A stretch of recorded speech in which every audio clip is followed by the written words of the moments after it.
Bonjour tout le monde et bienvenue sur Alform. Donc pour la partie troubleshooting niveau 2, donc on va commencer par cette première vidéo intitulée Dépanner un réseau de taille moyenne.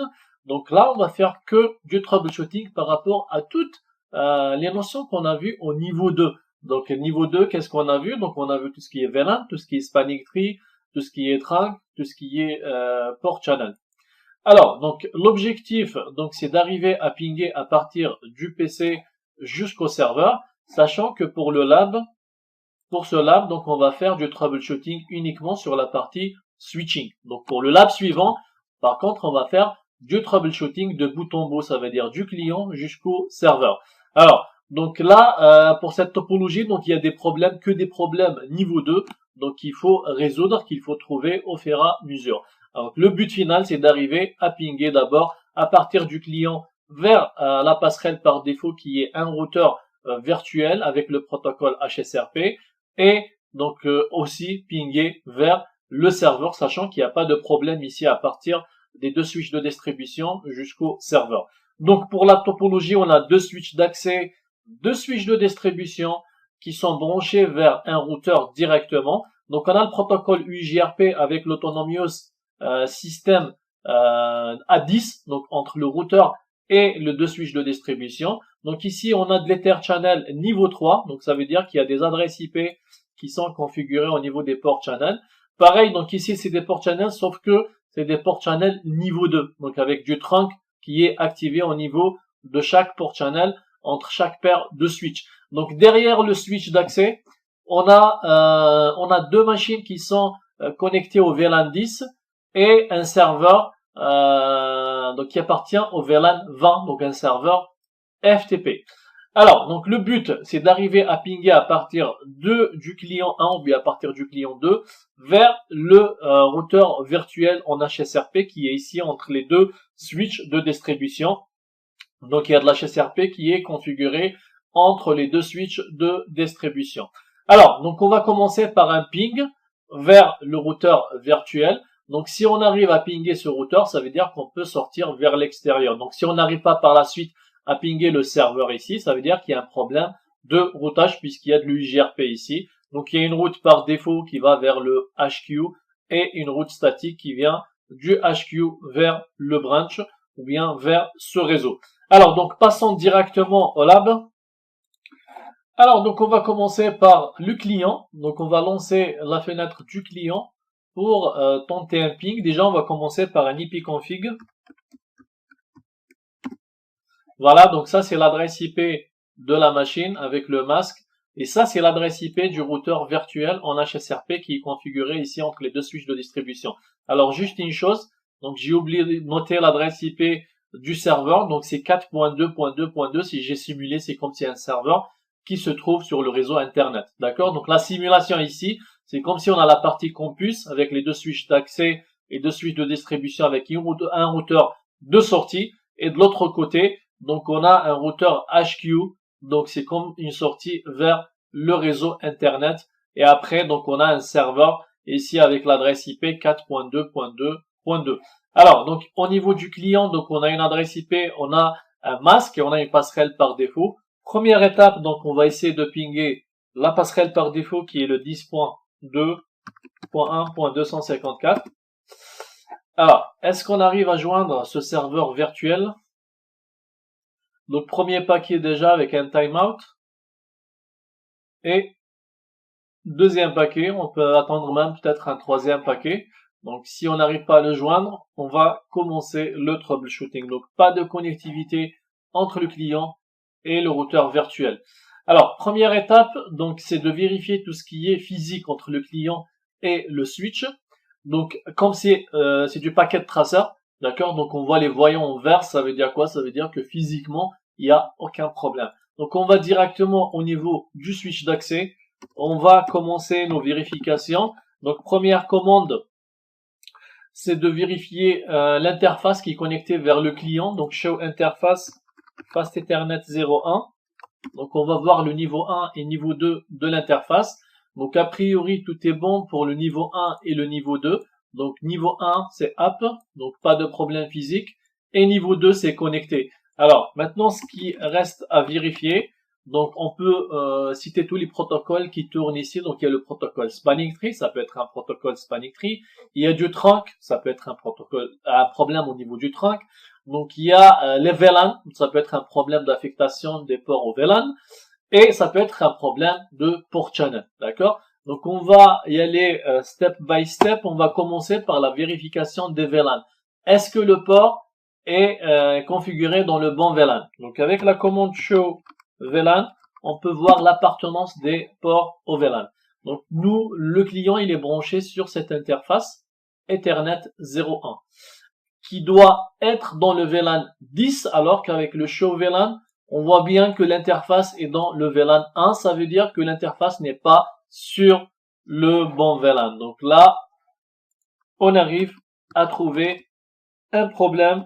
Donc, solution, c'est de remettre l'interface dans le bon VLAN. Donc, on doit rentrer au mode configuration au niveau de l'interface avec la commande switch port access VLAN 10. Donc, on peut remettre l'interface dans le VLAN 10.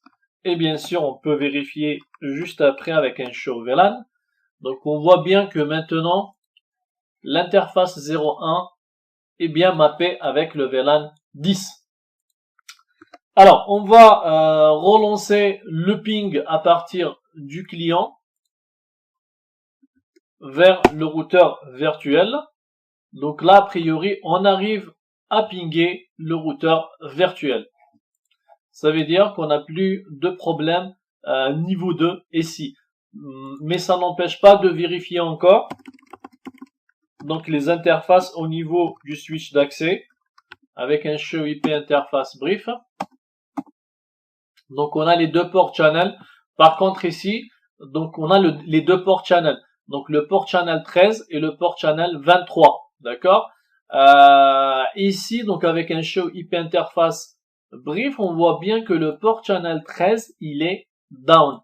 Ça veut dire quoi, administratively down? Ça veut dire c'est l'administrateur qui l'a désactivé ou bien l'a pas activé après la configuration. Ça veut dire quoi? Ça veut dire que le trafic, il passe par ce chemin avant de sortir vers l'extérieur.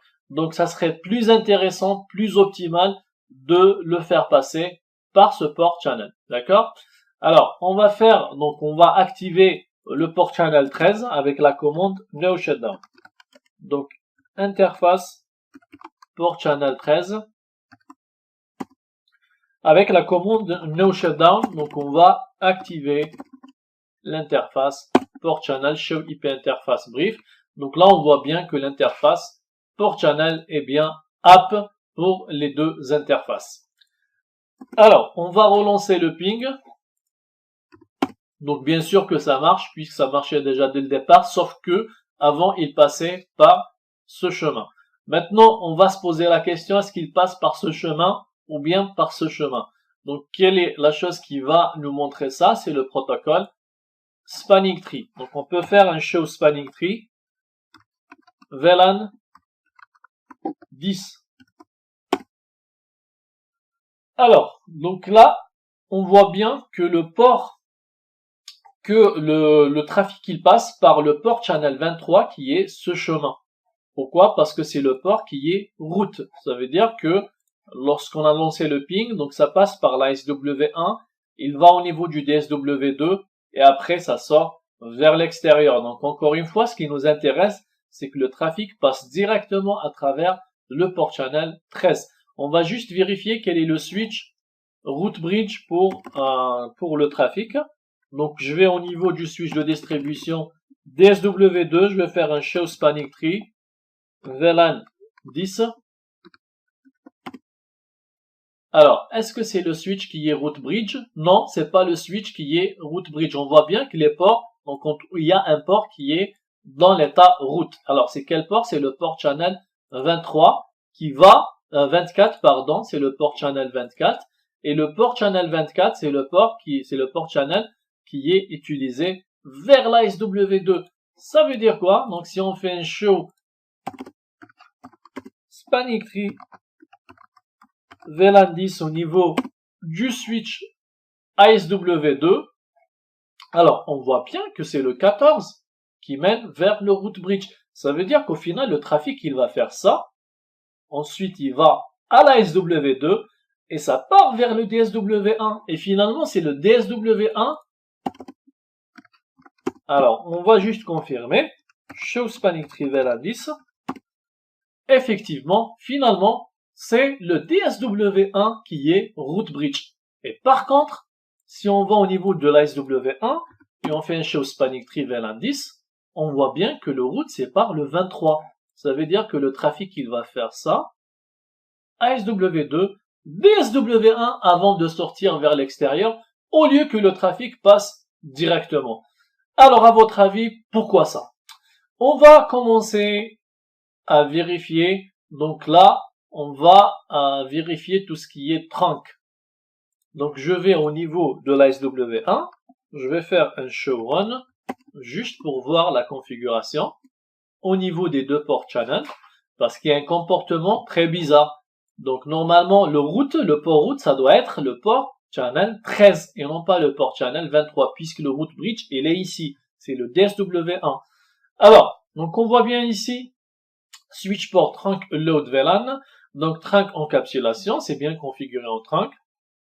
Donc, par contre, il y a une commande de plus ici, au niveau du port channel 13, par rapport au port channel 23. Donc, au niveau du port channel 13, par rapport au port channel 23. Donc, c'est quoi cette commande de plus? C'est switch port trunk load VLAN 1 et 20. Et le 10, il figure pas ici, alors que c'est le VLAN 10 qui nous intéresse. Ça veut dire quoi? Ça veut dire que la SW1, il va jamais laisser passer le VLAN 10 à travers le port channel 13. Et c'est pour ça qu'il a fait passer par le 23. Après le DSW2, il a vu que le meilleur chemin pour aller au route bridge, c'est de passer par la SW1, puisque ça, c'est un lien au niveau 3, c'est pas un lien au niveau 2. Le spanning tree, c'est un protocole niveau 2. Donc, le chemin qui voit meilleur pour aller au DSW1, c'est de passer par la SW1.